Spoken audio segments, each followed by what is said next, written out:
মঙ্গলদৈ এগৰাকী বোৱাৰী নাম জানমণি কালি এপইণ্টমেণ্ট লেটাৰ লৈছোঁ জানমণি অন্য বোৱাৰীতকৈ পৃথক নিজৰ কষ্ট আৰু একাগ্ৰতাৰ ফলত জানমণিয়ে লাভ কৰিলে অসম আৰক্ষীৰ চাকৰি হৈ যোৱা অসম পুলিচৰ এছাম পুলিচ ৰেডিঅ' অৰ্গেনাইজেশ্যনত চিলেক্ট হৈছোঁ বোৱাৰী বহুত ভাল লাগছে আজি 4 বছৰ বহুত কষ্ট কৰিছে ঘৰৰ কাম কৰি তাৰপিছত আকৌ দৌৰিব যায় তাৰপৰা অলপমান জিৰণি লয় তাৰপিছত আকৌ ৰন্ধা বঢ়া কৰে সেইখিনি কষ্ট পুৰা হৈছে সেইখিনি কষ্ট কৰা এতিয়া যি ফলটো হৈছে এইটো কাৰণে বহুত ধন্যবাদ কিন্তু জানমণিৰ এই যাত্ৰা ইমান সহজো নাছিল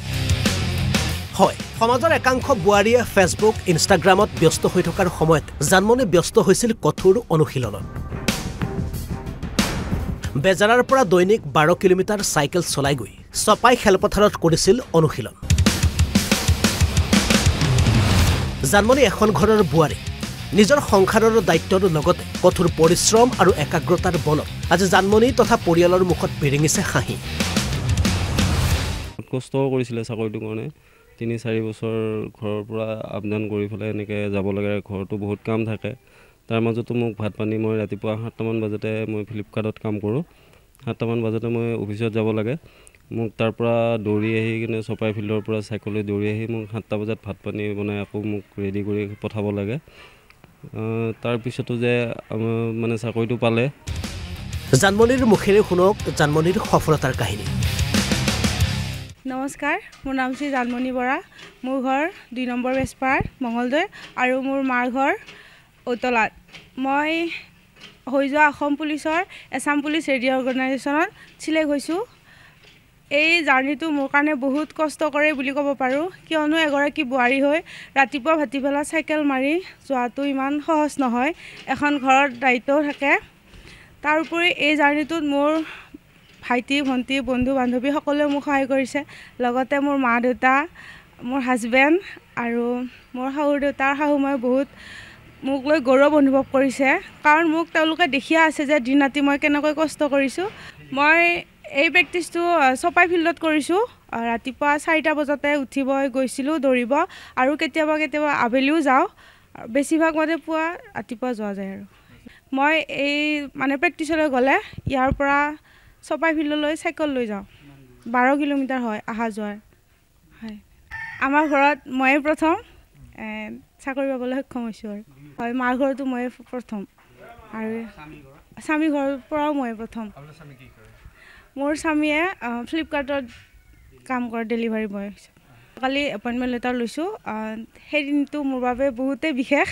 কাৰণ ইমান দিনৰ কষ্টৰ মূৰত মই এইখিনি পাবলৈ সক্ষম হৈছোঁ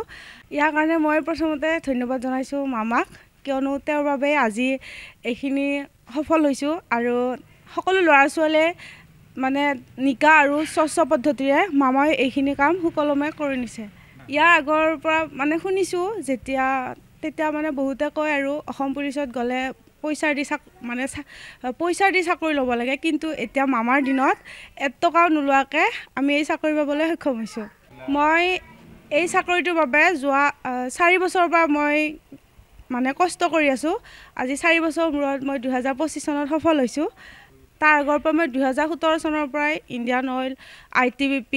দিল্লী পুলিচ এইবোৰত দিছিলোঁ কিন্তু ছাকচেছ হোৱা নাছিলোঁ কিন্তু 2025 মই অসম পুলিচত সক্ষম হৈছোঁ হয় মই বিয়া হোৱাৰ পিছতে এই চাকৰিটো পাইছোঁ গতিকে মই এখন ঘৰো চাব লাগিব আৰু চাকৰিটো চলাব লাগিব আৰু ঘৰখনো বিশেষকৈ চাব লাগিব এতিয়া মানে মোৰ দায়িত্বটো বাঢ়িছে কিয়নো মই এগৰাকী বোৱাৰীও লগতে চাকৰিটো কৰিব লাগিব আৰু এখন ঘৰো চাব লাগিব এনেকৈ মিলাব লাগিব আৰু এপইণ্টমেণ্ট লেটাৰ দিনা মানে বহুতেই সুখী অনুভৱ কৰিছোঁ কিয়নো ইমান বছৰ দি যিহেতু মই কষ্ট কৰি আছোঁ লগতে মোৰ মা দেউতাও এইখিনি লৈ মানে গৌৰৱ অনুভৱ কৰিছে কিয়নো এই দিনটো আগতে মই মোবাইল বা এনেকুৱা বেলেগ প্ৰাৰ্থীক এপইণ্টমেণ্ট লোৱা দেখিছিলোঁ মোবাইলত কিন্তু এদিন ময়ো নিজে যাম বুলি ভাবিছিলোঁ কিন্তু আজি মই সেইখিনি মানে সক্ষম হৈছোঁ আৰু মঙ্গলদৈৰ পৰা গৌতম চহৰীয়া অসম লাইভ 24